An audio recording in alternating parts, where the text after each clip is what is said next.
Welcome to the Honorable Ministers of the Council, member of the media, radio listeners via Simartinga Radio 107.9 FM, respective radio stations island-wide, Tel TV Channel 15, and online viewers.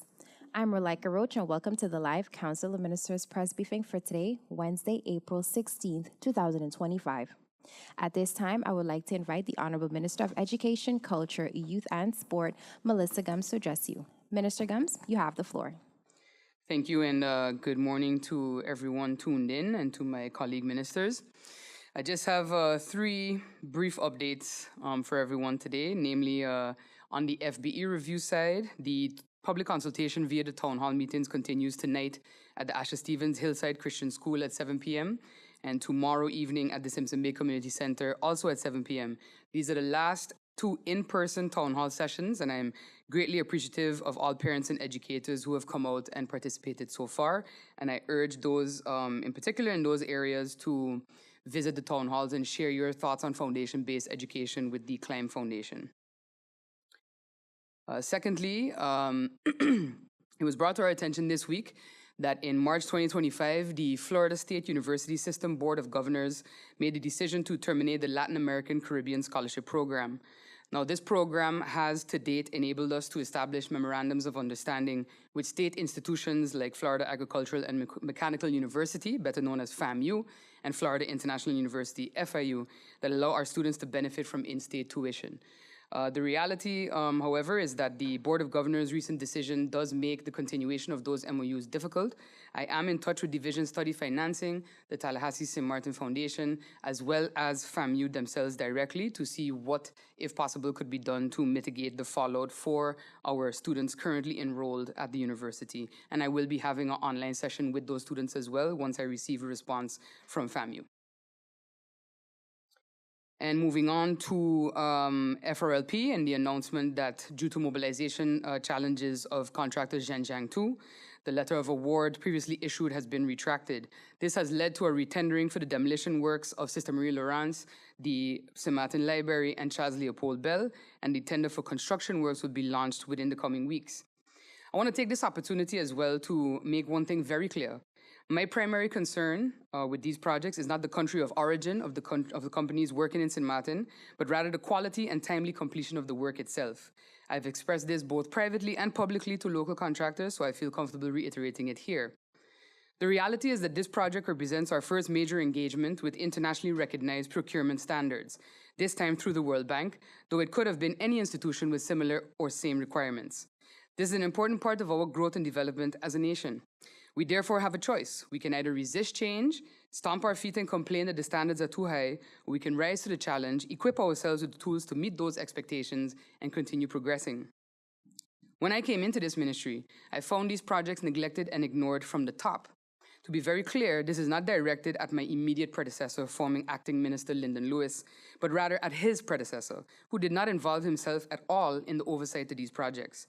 As a member of parliament, I heavily criticized this approach based on my own experience of international agencies, high-level project management, and simply general geopolitical and geoeconomic awareness. The consequence of this neglect has led to costly delays, strained partnerships, and a loss of public trust. We now face the challenge of rebuilding momentum and restoring confidence, issues that could have been avoided with proper oversight and interaction. The cancellation of this contract was not an easy decision to make, but as minister, I've taken an active and proactive approach to ensuring that the trust fund-related projects under my ministry's purview continue to move forward and gain the momentum that should have been there from the start because our children continue to wait. My focus remains on progress, not on votes, political mileage, or perceived political fallout, but on getting the work done for the benefit of our people, especially our children. I look forward to the upcoming demolitions of Sister Marie Laurence, Charles Leopold Bell, and the library, and I'll continue to closely monitor the construction phase of these very important projects to ensure that they stay on track moving forward. Thank you.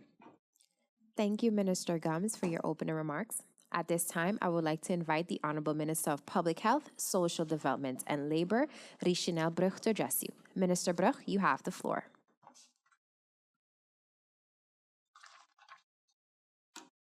Blessings, St. Martin. First, I would like to start with a statement of condolences.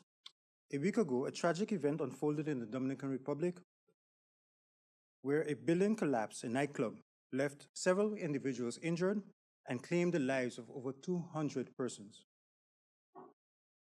In some cases, families lost multiple family members in this tragic event. On behalf of the ministry, my family, I wish to offer my sincere condolences to the people living in the Dominican Republic, the Dominican community here in St. Martin, and around the world. Our thoughts and prayers are with you during these difficult times. I'm an individual that believes in God, and I do believe that their deaths are not in vain, and there's a lesson to be learned. God be with all of us moving forward.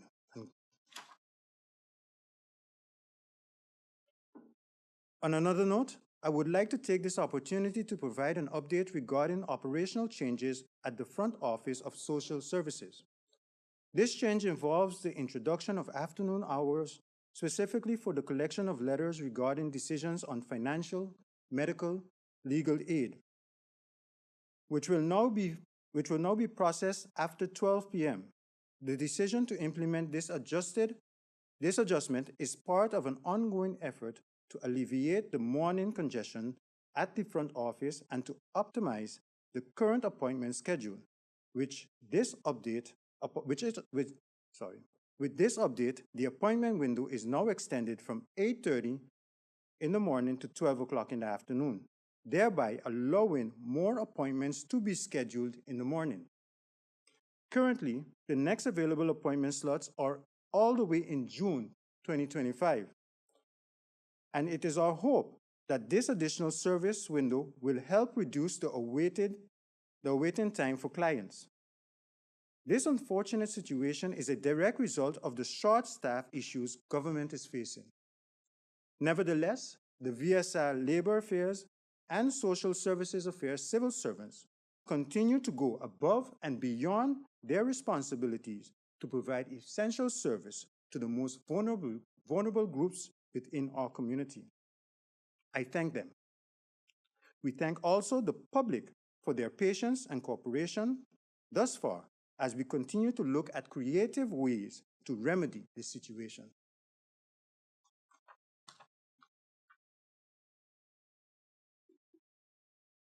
On another note, the Community Development, Family and Humanitarian Affairs, in collaboration with the Tax Administration Office, is pleased to introduce a special senior/pensioner tax service to assist eligible individuals with their filing of their 2024 income tax returns, completely for free.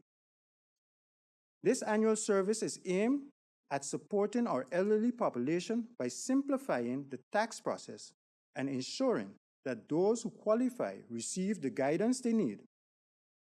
To be eligible, individuals must be classified as a senior or pensioner with an annual income not exceeding 18,000 guilders. Required documents include wage cards if they're working, letters from pension funds or insurers, bank interest letters, loan belasting from SZV Pension, letter from the Department of Social Affairs if they are clients. For more information or to access the free service, visit the Community Help Desk and in any of the various districts from Monday to Friday between the hours of 8:30 and 12:30. This is part of our ongoing commitment to ensure accessible and support for all members of the community. On another note, I am grateful to announce the Community Development, Family and Humanitarian Affairs Department will collaborate with the Leaders for Change Foundation on a dedicated 6-month initiative to address the homelessness in St. Martin. This partnership reflects our shared commitment to supporting some of the most vulnerable in our society.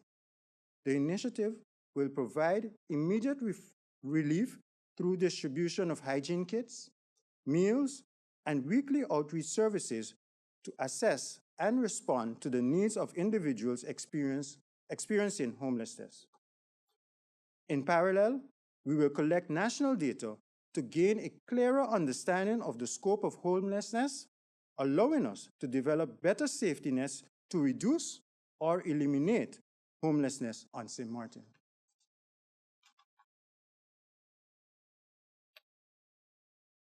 On another note, I am happy to announce that the process to finalize the SAHA has restarted. On Thursday, April 10th, 2025, the board and staff of the SARE received part 1 of a technical briefing on the draft national ordinance and national decree for the SAHA. The session was led by the Department of Public Health, with my person participating, and the Chief Financial Officer of SZV, Mr. Elton Felici. Part 2, which will include concentration on the financial aspect, will be presented within the near future. SAHA is a key part of the ministry's healthcare reform plans to ensure that every person on St. Martin has access to affordable, fair, sustainable healthcare. In the aftermath of Hurricane Irma and the COVID-19 pandemic, it became clear that our current healthcare system needs serious improvement.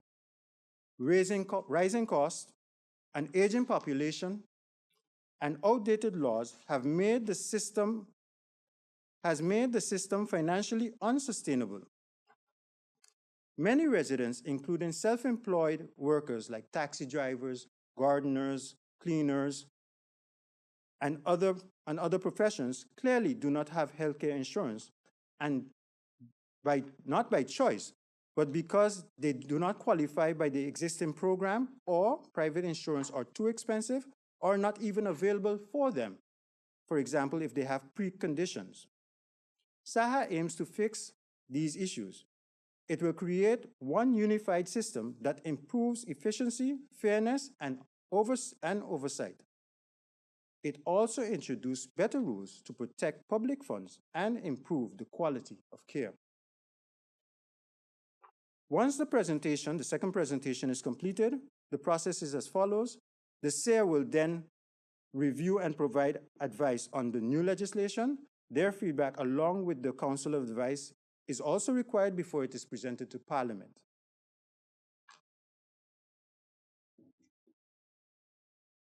On another note, the Ministry of VSI has taken note that of a recent advertisement placed in the local newspaper for recruitment of the Chief Financial Officer at the St. Martin Medical Center. This development is particularly encouraging to me as Minister, as it reflects one of the key areas of discussion we've had with the medical center regarding strengthening the operational efficiency of the institution.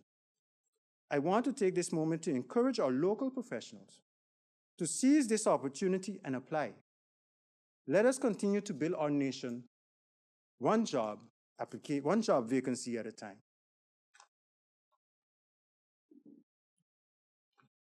Last but not least, in February 2025, I had the opportunity to meet with representatives of the Spectrum Support Box to discuss collaborative efforts aimed to strengthen autism awareness and enhance support service in St. Martin. During our meeting, they announced their upcoming Autism Symposium scheduled for this Saturday, April 19, from 6 p.m. to 9 p.m. at the University of St. Martin. The event is designed to foster understanding and build stronger support system for individuals on the autism spectrum. On the 14th of April, we had a follow-up meeting. The team led by Ms. Alicia Brooks shared their vision of providing a holistic support for individuals with special educational needs and disabilities, as well as their commitment to inclusive community development. I express my full support for their initiative and pledge future collaboration through the Department of Community Development. Through this medium, I would like to invite all public to please come out and participate and listen to what the information is shared. even if you're not a parent with a child that has special need, or perhaps you may be a family member, or perhaps you may be someone working in one of the institutions, I believe it is very important for you to come out and listen to the information that is shared. Because over the years, one of the things that we've constantly heard is that government does not support and government does not acknowledge these individuals. I am trying to make a difference when it comes to this. I am one of those that believe that these individuals, yes, in the past have been left without really receiving any adequate help. However, moving forward, I intend to change that narrative and show that as we move forward, as we continue to move forward, that this government will support the individuals going through these difficult moments, especially the most vulnerable. The children need it most. Thank you. Thank you, Minister Bruch, for your opening remarks. At this time, I would like to invite the Honorable Minister of Justice, Natalie Tacklin, to address you. Minister Tacklin, you have the floor. Good morning, Relika. Good morning to the members of the media and to my colleagues here, and of course to all of those viewing, watching, listening, wherever you may be. I just have a couple short remarks today, and then I'm available for questions. I wanted to speak a little briefly on, of course, the upcoming carnival season.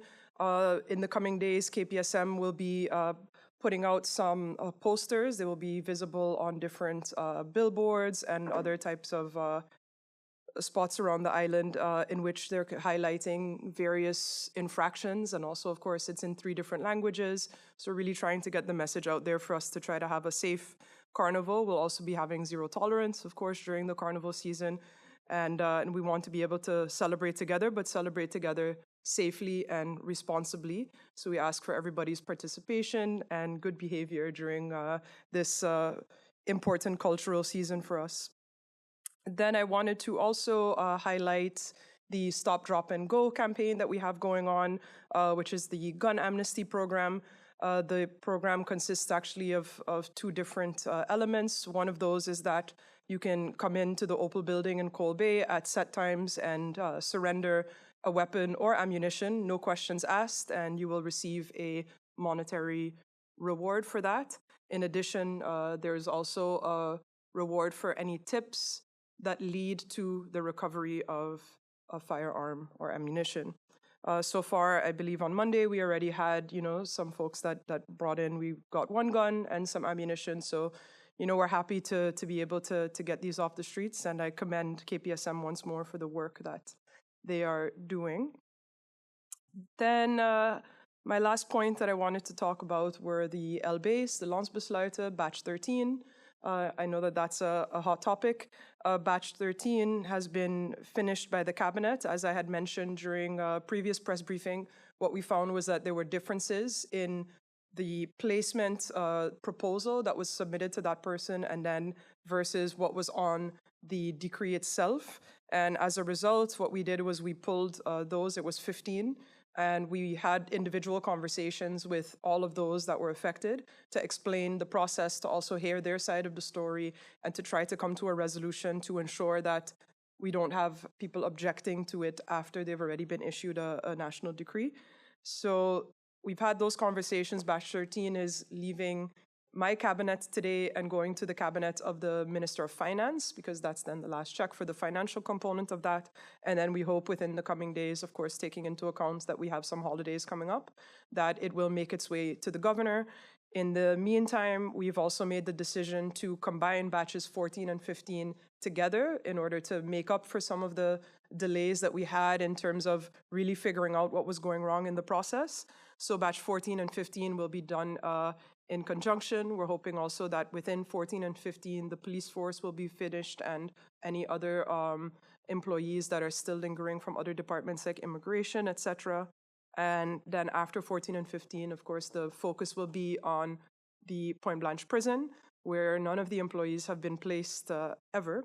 So that's a big one, and one where there are significant changes, and we're hoping to also do that in one group so that everybody is treated equally at the same time.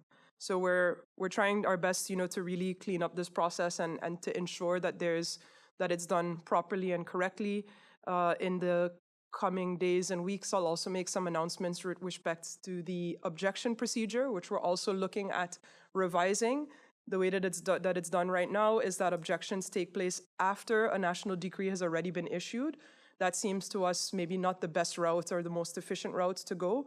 So a decision is being made to rework those objection procedures from batches 14 on, in which then the individual would be presented a draft LBA and they can object to that draft LBA instead of having to wait. And then of course, once the LBA is issued, then they would have to then go to the to court in order to appeal that. So we're looking at making those changes. However, I want to assure the individuals who have pending objections that we are working with them. We're working on restructuring the objection committee and giving them the tools that they need to be able to function and really process these objections quickly. And it remains a priority of mine, of course, that all of the employees of the Ministry of Justice receive their placement and, of course, the remuneration that is due to them. So that's it for my updates for now. And if there are any questions, I remain available for those. Thank you, Minister Tackling, for your opening remarks. At this time, I would like to invite the Honorable Prime Minister and Minister of General Affairs, Dr. Luc Mercelina, to address you. Prime Minister Mercelina, you have the floor. Good morning to all. Good morning to the DCOM, of course. Good morning to the members representing the media. Good morning to my ministers here sitting on this side of the table.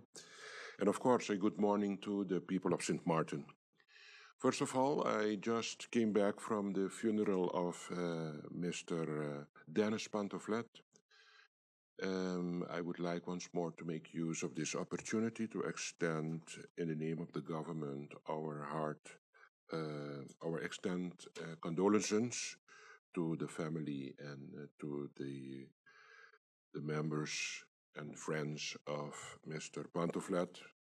We realized that we lost an icon, a person that was a commissioner, an island council member, that had his significant contribution for our St. Martin. Once more, we are wishing the families and friends a lot of strength. First of all, coming back to business, we are going to talk, of course, about the topic of the budget 2025. As I said earlier, the budget 2025 was already approved in January 2025, to be exact, the 17th of January. Last Monday, the Minister of Finance provided to Parliament an update on the technical issues that were encountered with the budget 2025. It needs to be mentioned again that the budget and the amendments were approved by Parliament in January. During the last months, of course, we investigated every possible option to see how we can solve the technicalities around this already approved budget in Parliament on the 17th of January. We thought, for example, on the option of a novel, but after more discussions, it appeared that a novel approach would not be an option to solve this technical problem. Fact remains, however, that the eindtext at the end of the day could not be established because of these technicalities. The Council of Ministers then decided that we will start the process over again. That is the latest decision that we took as a Council of Ministers, is that we are going to actually start the process of the treatment of the budget, actually a very short track, just to see how we can get through with the technicalities that challenges the law around the budget 2025. This means that the Ministry of Finance will prepare a new national ordinance to establish the budget, and that means that after that the budget will be sent to all the necessary stations that it has to pass before it can be approved again. The approved budget 2025 from January has been back to the Minister of Finance, and the agreement that we have is that the Minister would make use of that time span until today to correct all the technicalities that we encountered and from there on, it's going to be sent today to the Legal Affairs Department. We call that the JZNW. And this department will keep the budget till the 25th of April. After their commence, the budget will be sent back to the Minister of Finance, and they will have 3 days to go over it again from the 25th to the 28th.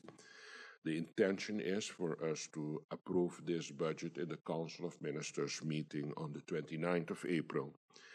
And the idea is directly on that specific 29th, we're going to send the budget to the Council of Advice and to the CFT.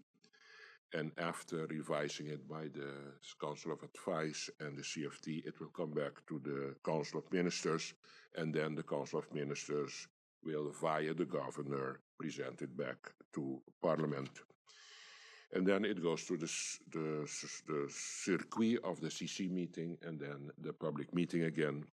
But actually, at the end of this month, on the 29th of April, the expectation is that if everything goes the way we have planned it in time span, we will be able to approve it in the Council of Ministers on the 29th of April. Secondly, Monday, I presented the National Ordinance on Vacation and Leave on the floor of Parliament. In Dutch, it's de Regeling Vakantie en Vrijstelling van Dienst, the RVVD. Last Monday, this was presented to make some amendments to the National Ordinance on Vacation and Leave. The amendments presented are the result of the negotiations between the former government and the CCSU, the Committee of Civil Servants, the official platform of the unions representing the civil servants. The amendments include the adjustment of the vacation allowance from 6 to 7% for the year 2024 and from 7 to 8% for the year 2025. The amendments also include the establishing of 45 years of service, the 45 years jubilee for civil servants. We handled that in a CC meeting, and that process has now to continue in Parliament for the ultimate approval of Parliament. A other topic that I would like to discuss today, to give some information about, is the accommodation of the C-level suit, as we say, of the GEBE.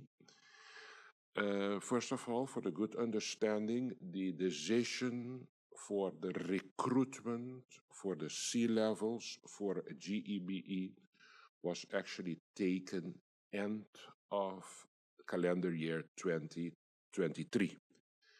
In the time of the former government, they chose a route of actually including an independent consultancy firm being BDO, and BDO started the recruitment in January 2024 with the recruitment on C-level for GEBE. That process has been followed. And in June 2024, it was just in the time that this government was installed, on my request, I got the proposals from the recruitment process via the Supervisory Board of Directors that on their term have been received by the BDO. We received them through the Supervisory Board, the candidates that has been screened. As you know, unfortunately, we lost a great soul in the name of Mr. Troy Washington. So regretfully, we had to move on, and we proposed our proposal. Now we just follow the procurement that was followed, and the second candidate that was proposed for the CEO level was then the next in line to get the approval and to move on as the future CEO of the company. The same was done with the position of the CFO, as has been proposed by the BDO through the Supervisory Board of GEB. The Supervisory Board proposed the candidate to this government, and we respected the process, the procurement. It takes money. It took a lot of time since January 2024. So we respected the decision of the former government. We respected the proposal of the BDO, and thus we respected also the proposals of the supervisory board that they got from the recruitment process that was done by the BDO, and also that CFO was actually ratified in the Council of Ministers.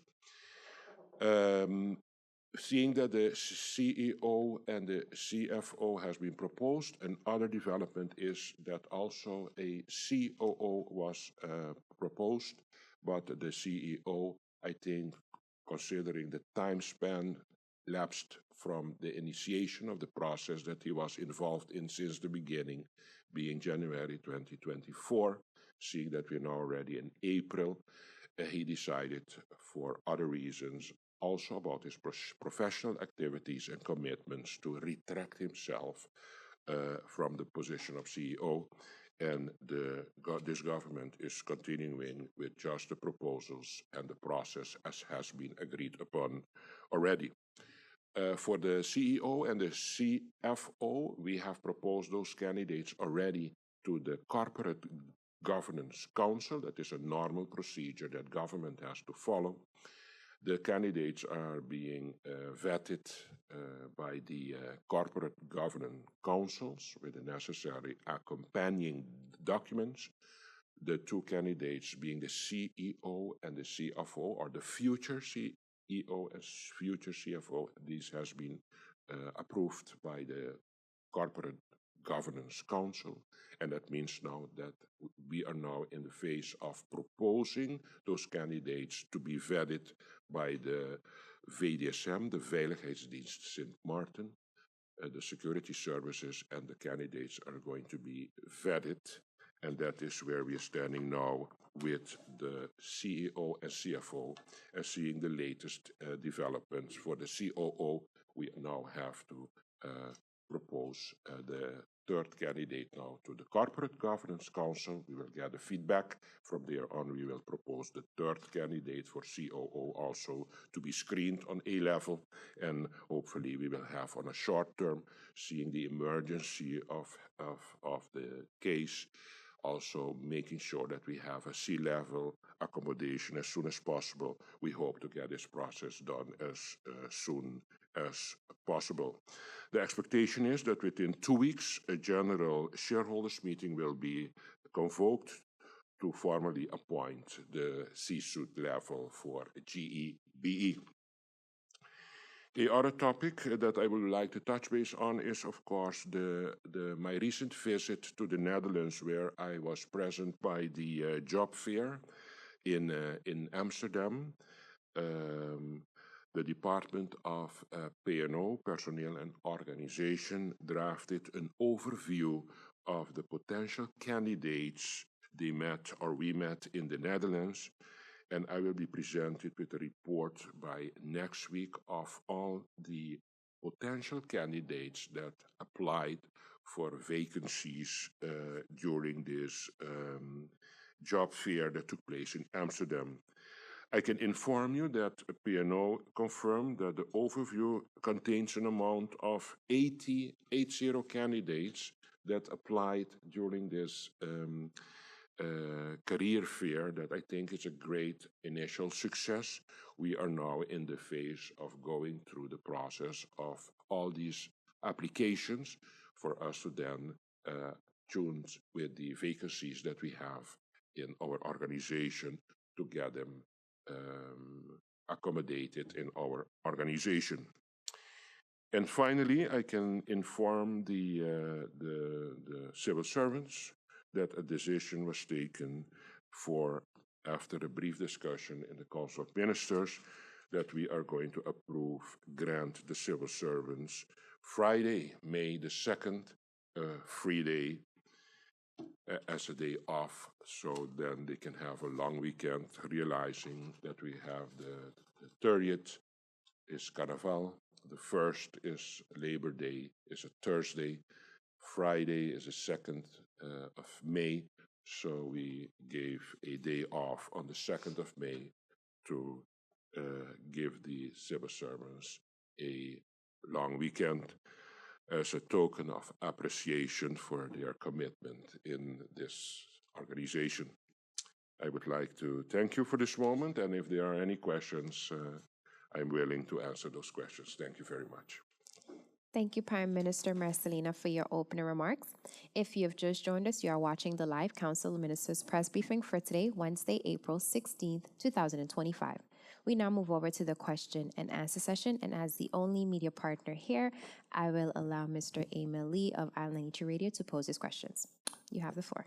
Good morning, everyone. Thank you. I assume we have until 11, so I can budget my time. Okay, great. Thank you. So I will start with education then.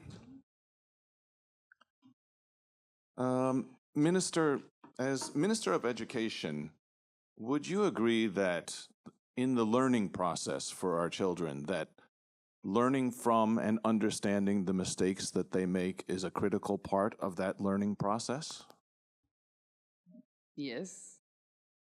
So I have an experience where children that are doing their preparations for the FBE exams, which are coming up in May, so shortly, where students are taking the practice exams, but there's no review of the mistakes of or review of the exams themselves, which really makes me question the value of that practice process and the learning strategy behind that. Could you address that? Yeah, so I actually, we've had this discussion actually at the town halls for the FBE review itself, where I also shared that what we've seen is that the practice tests are kind of used as the be-all, end-all. What I did experience while visiting the schools over the last month and a half is that most are choosing to simply do review in class. I think if you rely too heavily on a practice test, you kind of get stuck in the rut of what is on the practice test. My general experience, and like I said, what I've seen, because as I visited every class that is entering that period, they were all doing reviews right there in front of me, and it's usually with the teacher going over different topics. We've even had a situation where a parent was asking for old practice tests, and that is not available anymore because what the ministry saw and identified is that the practice test was being used as the only type of review. And what happens is you end up with poor curriculum development, poor memorization of what is on the practice test. And so when the actual test gets in front of the student, they don't really know what to do. I understand that every school differs. From what I've seen, the reviews are done by the teacher. I agree that reviewing your mistakes is one way to definitely learn and prepare.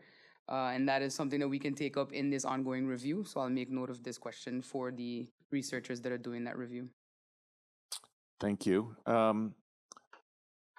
The other question refers to the discipline within schools. Mm-hmm. Again, I have firsthand knowledge, experience, not firsthand. I understand from reliable sources that there was incidents of bullying.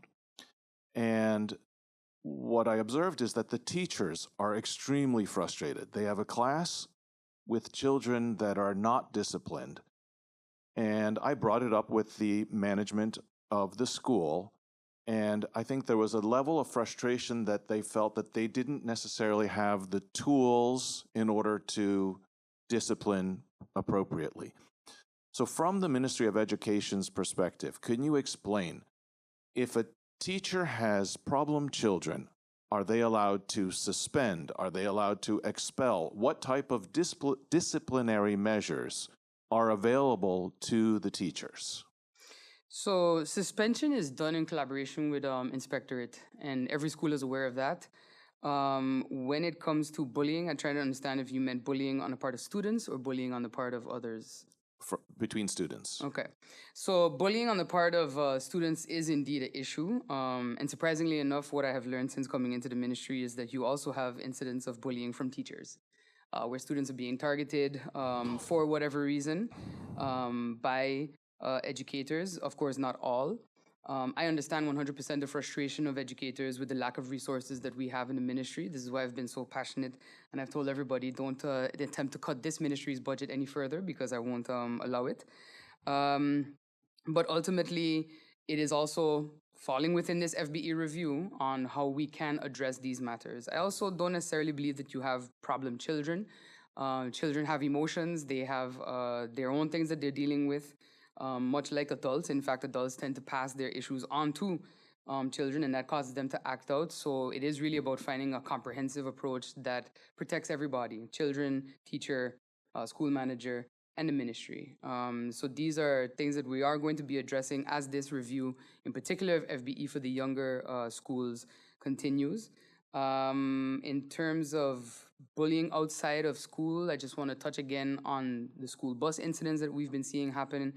The fleet management and tracking system is now in its testing phase, and I'm anticipating that that will go a long way to, if not completely stopping, at least lessening and allowing us to identify who participates in these activities on the buses, as there are going to be cameras on the bus and penalties for everybody, parent, bus driver, bus company alike, if they tamper with this system moving forward.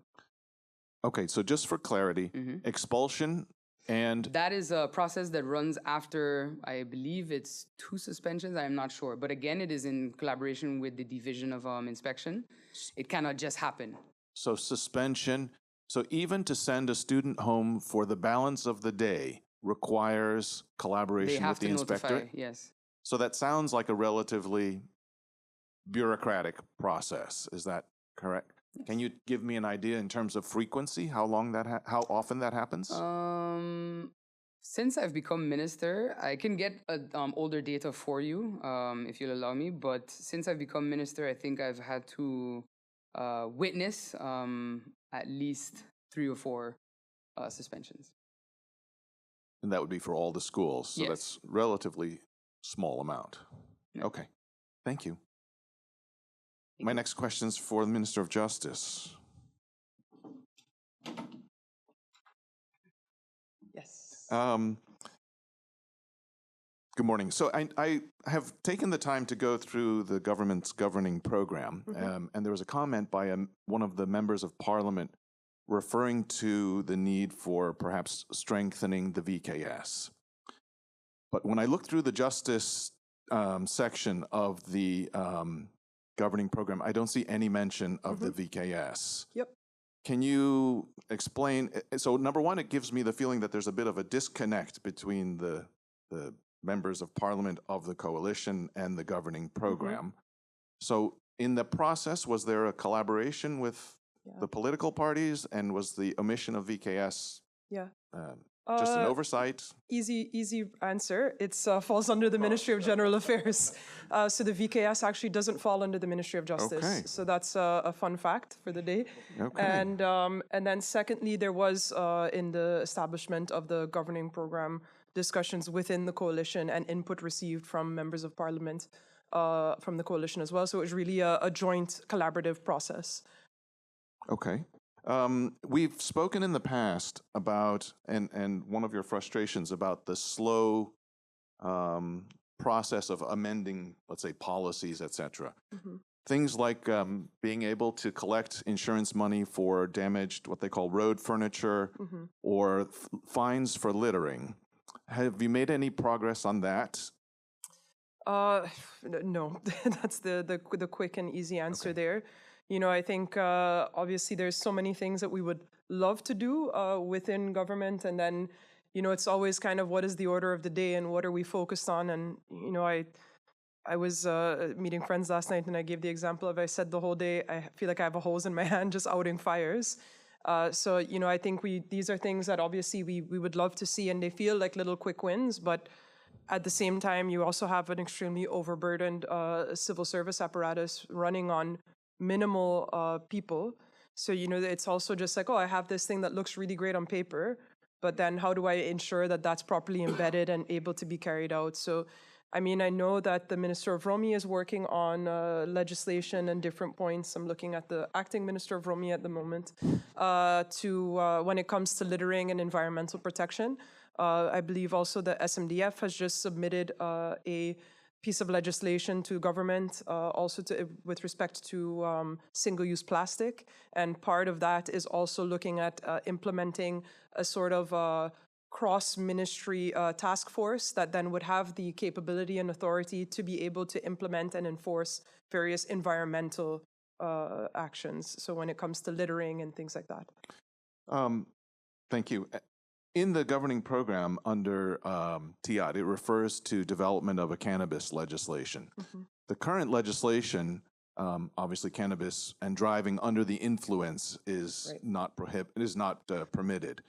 What does the Ministry of Justice currently do to test or check for that? Because if it doesn't happen now, as you legalize it, it's going to become even more accessible and easier. Right. So what is your testing control process now for people driving under the influence of cannabis? Under the influence of cannabis, I would have to check with the police to see exactly what the control mechanisms are. But of course, I know that there was a lot of attention for my response to the drunk driving question of yours a couple weeks ago. And I know in that, on the basis of the traffic ordinance, of course, the officers can also just by visually, conduct a type of field sobriety test.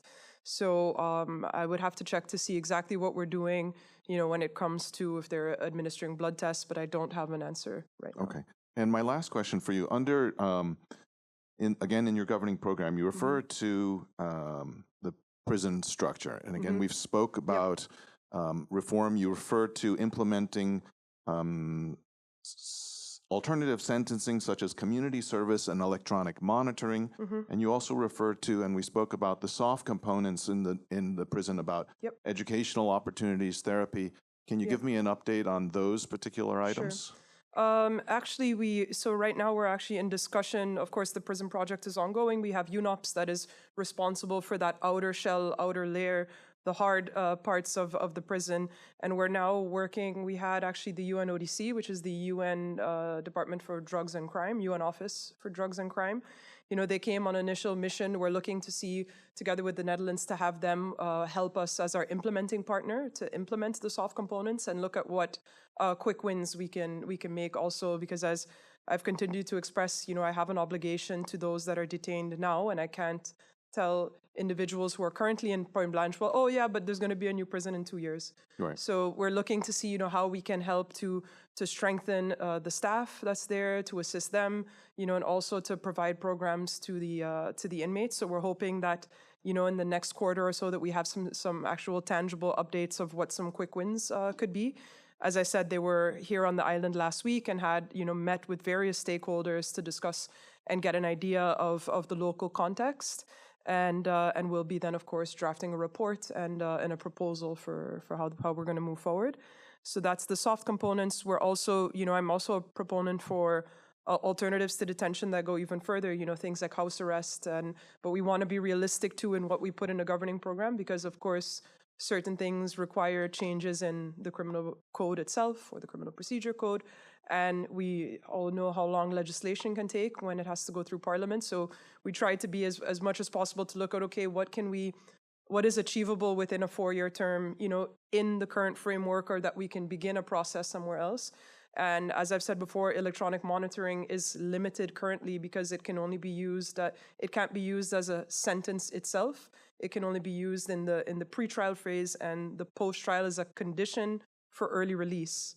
So, a lot of times we get these questions of, okay, but why can't we put people on electronic monitors, or ankle bracelets, but it just, because the law doesn't allow the judge to have it be a form of punishment. It's only imprisonment or then community service. And we are using quite a bit, we're looking also as part of the soft components is also a strengthening of the SGIS, so the probation services, because of course, moving into more capacity at Point Blanche also means that there's a stronger, bigger role for the probation services and having to take on more clients.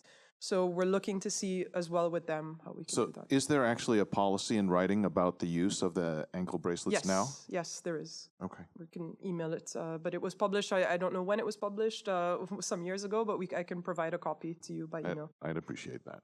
Yeah. Prime Minister, trying to watch our time.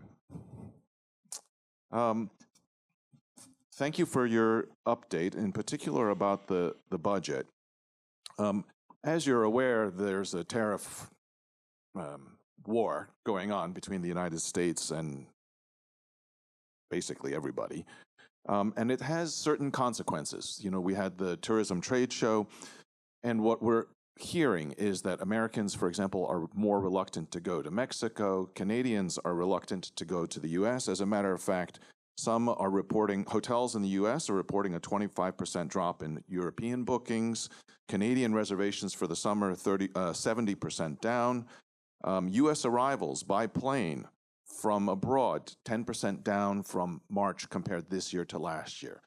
And so one of the things is being said is that there's a real opportunity actually in the change of tourism behavior to capture those for the Caribbean and specifically for St. Martin. But capturing those people requires marketing. And my understanding is that proposals for hard marketing dollars are being held up because the budget is going through this process again through Parliament. Can you address specifically, isn't government operating on a 2024 budget? Shouldn't there still be monies available for marketing? Okay, the wet dictates that as long as the budget of that specific year, in this case 2025, is not approved in Parliament, that means that we have to adhere to the budget of the year before, being this case 2024. Whatever has been used in 2024, we are going to use the same guidelines for 2025. That is the way we are permitted to deal with a budget in the following year, awaiting the approval of that budget, for example, for 2025. That is for sure the case. That is how we function at this particular moment.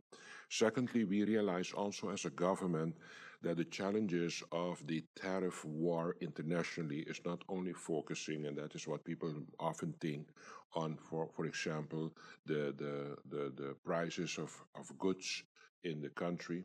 It also has a reflection on our pillar of tourism. So, and you said it beautiful in your introduction when you were posing the question, is we have also to refocus to the directions, the destinies that we think those that are going to, for example, avoid the United States now, to see if we can attract them to come to St. Martin, to the Caribbean.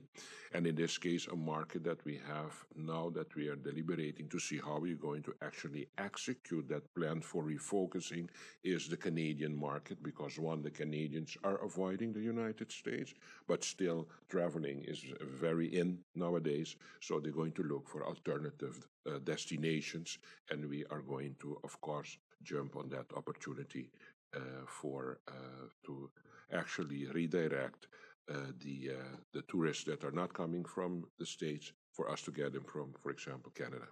But as Prime Minister and head of the Council of Ministers, Yeah. I think, are you aware that there are marketing proposals that are apparently stuck and not being executed, allegedly because of budget issues? I do not know the specific detail because that is for the Ministry of TIAT. I am not informed at this particular moment that there is any strategy on marketing level that is being stuck because of the budget. Okay. And perhaps then a quick update on the status because of the changes in management, tragic changes in management in GB. Yeah. Can you explain what's happened with returning the generators, right? There was the first set of generators. I think the plan was to return them. And does this delay the process of bidding and purchasing the permanent replacement for GB in terms of the power plant? No. I had recently even a meeting with the supervisory board and management of the GEBE, also with a energy group. And we are now in the phase of working out the details of the procurement to purchase the three huge generators This process is not being halted by whatever process is going on now and developments on sea level of GEBE.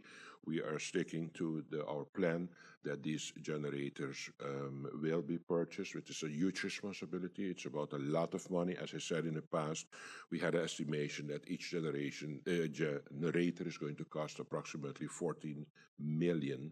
So it's a lot of money. If we purchase 3 of them, it's going to be an amount of over the 40 million, 42 million.